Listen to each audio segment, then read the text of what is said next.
You ever wonder how God is believed to communicate with us? Well, in Islam, it's not just a one-off event. It's thought of as a continuous, unbroken chain.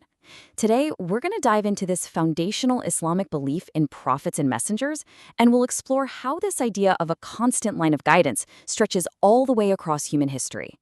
So here's our game plan. We're going to start with the chain of revelation. You know, the big idea. Then we'll get into the really important difference between a prophet and a messenger. After that, we'll talk about why they were human, just like us, look at some key figures, and finally, wrap it all up by looking at the legacy of their guidance. Let's jump in. All right, so what's the main idea here? It's pretty profound, actually. The belief is that after creating humanity, God didn't just leave everyone to fend for themselves. Instead, there was this direct and continuous line of communication through certain chosen individuals. And this isn't just a theological idea, it's right there in the Quran. This verse points to a long-established history of both messengers and prophets. It's not about a single moment, but this recurring, constant act of divine guidance that creates this incredible, unbroken chain throughout all of human history.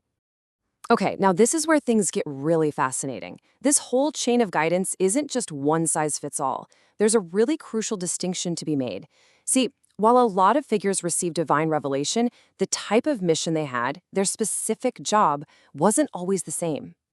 So yeah, you gotta ask, right? Were all these divine messengers the same? And the answer is no. It really comes down to two different Arabic terms, and each one defines the very specific nature of that person's divine mission. First up, we have the term Nabi, which translates to prophet. A Nabi is someone who gets revelation directly from God. Their main job is often to uphold and call people back to a divine law that's already in place, one that was revealed to a messenger who came before them. And then you have the Rasul, or messenger. Now, a Rasul is also a prophet, a Nabi, but they have this extra super critical responsibility. They are given a new divine law, a whole new Sharia, to bring to their people. It's like they're introducing a new chapter of divine law. So let's just break this down. Both the Nabi and the Rasul get revelation from God, no question.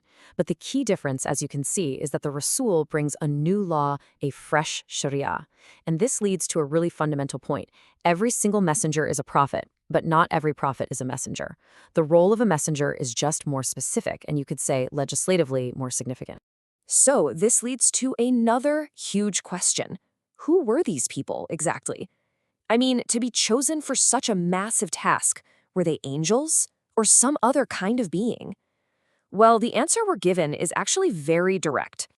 This verse leaves no room for doubt. The ones who received revelation were men. They were human beings, chosen from their own communities.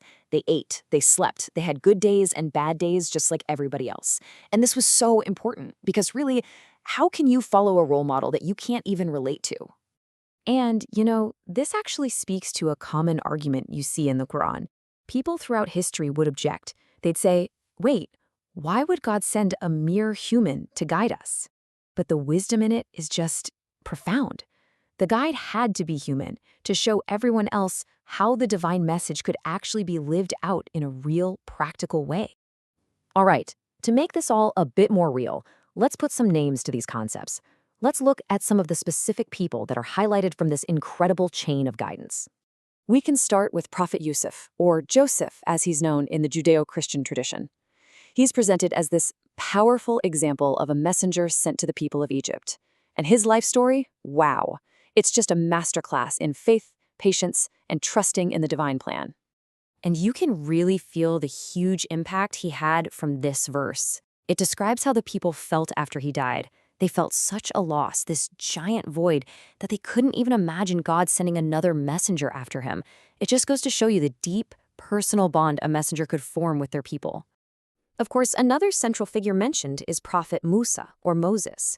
I mean, he is the classic example of a Rasul, a messenger, because he was given a comprehensive divine law, the Torah, which became this spiritual and legal bedrock for his people for generations to come. But here's another key distinction.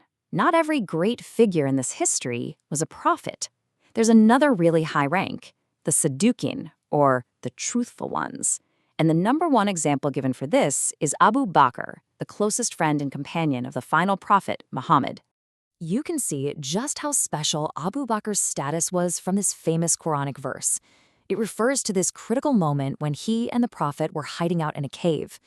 He wasn't a prophet himself, but his absolute, unwavering truthfulness and support earned him this unique rank, a station right below the prophets.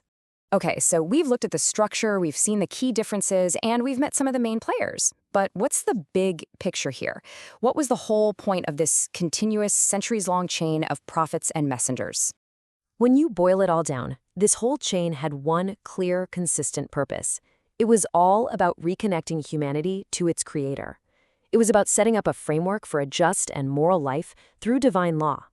And, so importantly, it was about providing real, live, human role models to show how you could actually put that faith into practice. And that really brings us to our final thought.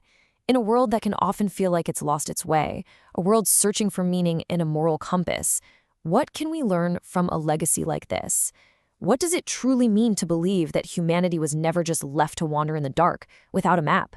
Something to think about.